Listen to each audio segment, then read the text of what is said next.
Welcome to Guns, Guns, Gear, and Guns with Gary Gunderson. I am Gary Gunderson. The ATF has tipped their hand a bit in regards to the final ruling on pistol braces. And it seems clear that gun rights are taking it right on the chin, and braces are going to be classified as creating a short-barreled rifle using the National Firearms Act as an excuse. This was revealed due to the ATF's annual renewal of the Form 1 to the Office of Management and Budget that makes note of any changes. For those unaware, a Form 1 is the form you are required to fill out before constructing an SBR, where you pay your $200 tax stamp, submit photos, submit fingerprints, add engravings to the firearm, and wait for approval before turning your firearm into an NFA item with all the rules and regulations that entails. This document includes the following bullet point. Due to the upcoming amnesty registration of pistol brace weapons, photos of the weapon being registered will be required to prove the weapon does utilize a pistol brace in its configuration and would qualify for an amnesty registration. So it's clear that the nearly 250,000 comments on the rule did nothing to stop the ATF's diktat. Though we don't know what exactly the rule will say, we can guess that there's some amnesty period where they will graciously allow us poor plebs to register our braces as SBRs instead of slapping us all with felony gun crime charges or just grandfathering them in. The last amnesty registration period was for full auto machine guns, and to be fair, they still have not used that registry to go around and confiscate all of them. Yet. Presumably, these registrations will be free, otherwise it's not much of an amnesty, because I know my comment and others mentioned the economic burden for registering a bunch of these SBRs. There are a few important things to note here.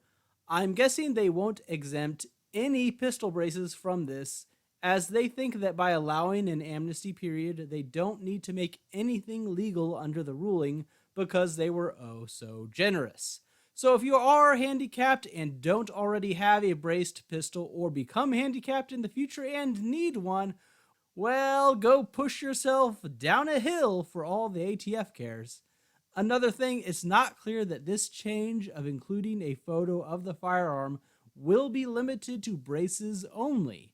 This could be an excuse to not only expand their registry, but now include helpful photos of all SBRs and NFA items when they, go door to door for confiscation purposes. Yay.